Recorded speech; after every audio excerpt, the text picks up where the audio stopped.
एक बार की बात है, गौतम बुद्ध अपने शिष्यों के साथ बैठे थे। उसी समय राजा अजातशत्रु वहां पहुंचे और बुद्ध से कहने लगे, हे बुद्ध, जब से मैं आपका शिष्य बना हर कोई मेरा शोषण कर रहा है। आपका शिष्य बनने से पहले सभी लोग मुझसे डरते थे, क्योंकि उस वक्त मैं बहुत कठोर था और मैं किसी को मौत की सजा देने से पहले एक बार भी नहीं सोचा करता था। लेकिन आपका शिष्य बनने के बाद मेरा किसी को दंड देने का मन नहीं करता और ना ही मुझे गुस्सा आता है। मैं शांत हो गया हूँ और सभी को दया भावना से देखता हूँ, लेकिन कुछ लोग मेरे इस बदलाव का अनुचित लाभ उठा रहे और इसने मेरे राज्य के लोगों को भी एक तरह के खतरे में डाल दिया है। कृपया आप मुझे बताएं कि मुझे अब क्या करना चाहिए। राजा अजातशत्रु की यह बात सुनकर गौतम बुद्ध उन्हें एक कहानी सुनाते हैं और कहानी कुछ इस प्रकार है। एक बार एक बड़े पेड़ के नीचे एक जहरीला सांप रहता था। पेड़ एक गांव के पास में एक कोने में हुआ करता था। वहां अक्सर सुबह शाम लोग बैठक लगते थे और खूब बातें करते थे। लेकिन जब से उस पेड़ के पास उस सांप को देखा गया, तब से लोगों ने वहां जाना बंद कर दिया। लेकिन कुछ लोग तो जानबूझकर वहां सांप को देखने आया करते और उसे छेड़ा करते। अब उस सांप को जब खतरा महसूस हुआ तो उसने खुद के बचाव के लिए लोगों पर हमला करना शुरू कर दिया।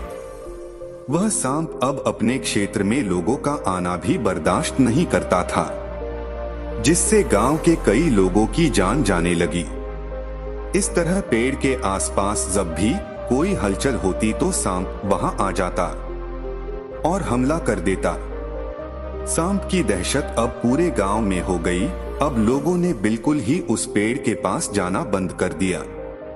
एक दिन एक साधु उस गांव से गुजर रहे थे। तभी उस साधु की नजर उस विशाल से घने वृक्ष पर पड़ी, जिसके नीचे वो सांप रहा करता था। घने पेड़ को देख साधु के मन में विचार आया कि चलो वृक्ष की इस ठंडी छांव के नीचे बैठकर कुछ देर ध्यान लगाया जाए। उसी वक्त गांव के कुछ लोग अपनी गाय लेकर घर की ओर जा रहे थे। तभी उन लोगों की नजर जब उस साधु पर पड़ी, जो कि उसी पेड़ की तरफ ही जा रहा था।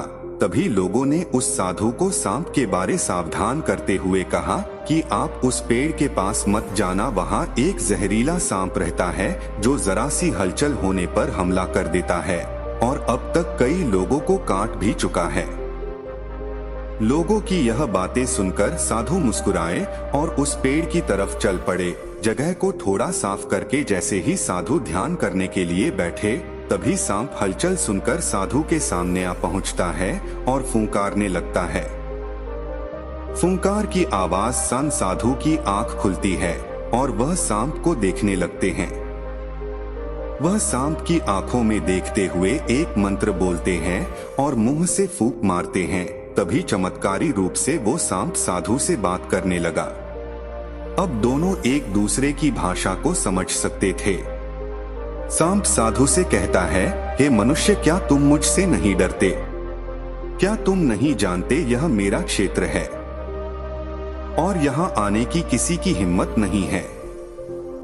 साधु ने करुणा से कहा है, मित्र, इसमें डरने की क्या बात है? मैं किसी चीज से नहीं डरता, क्योंकि जब मैं जीने लोभ ही नहीं रखता तो मृत्यु से क्या डर। सांप साधु की ये बातें सुनकर चौंक गया, क्योंकि सांप की इससे पहले ऐसे लोगों से मुलाकात हुई थी जो उसको मारना चाहते थे या उसके डर से भाग जाते थे, लेकिन वह ऐसे व्यक्ति से कभी नहीं मिला था जो उससे नहीं डरता। सांप साधु से इतना प्रभावित हुआ कि वह साधु के चरणों में पड़ गया और बोला, हे प्रभु, आप बिल्कुल सही कह रहे हैं। आज तक मैंने जो कुछ भी किया है अपनी जान बचाने के लिए किया है।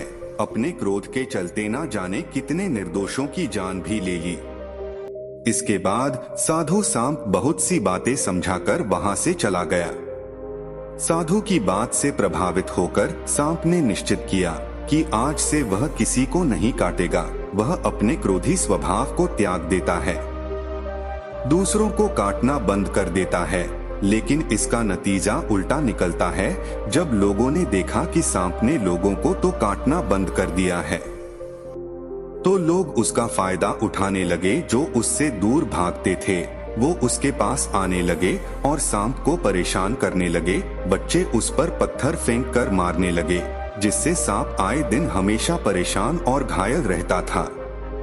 वह बहुत दुखी था क्योंकि वह अपने जीवन का सबसे कठिन समय बिता रहा था। एक बार वह साधु फिर से उस गांव में आए। वह उसी पेड़ के नीचे बैठ गए। तभी साधु की नजर जब दयनीय हालत में पड़े उस सांप पर पड़ी, तो साधु ने उस सांप से पूछा कि मित्र, तुम्हारी ये हालत कैसे हो गई?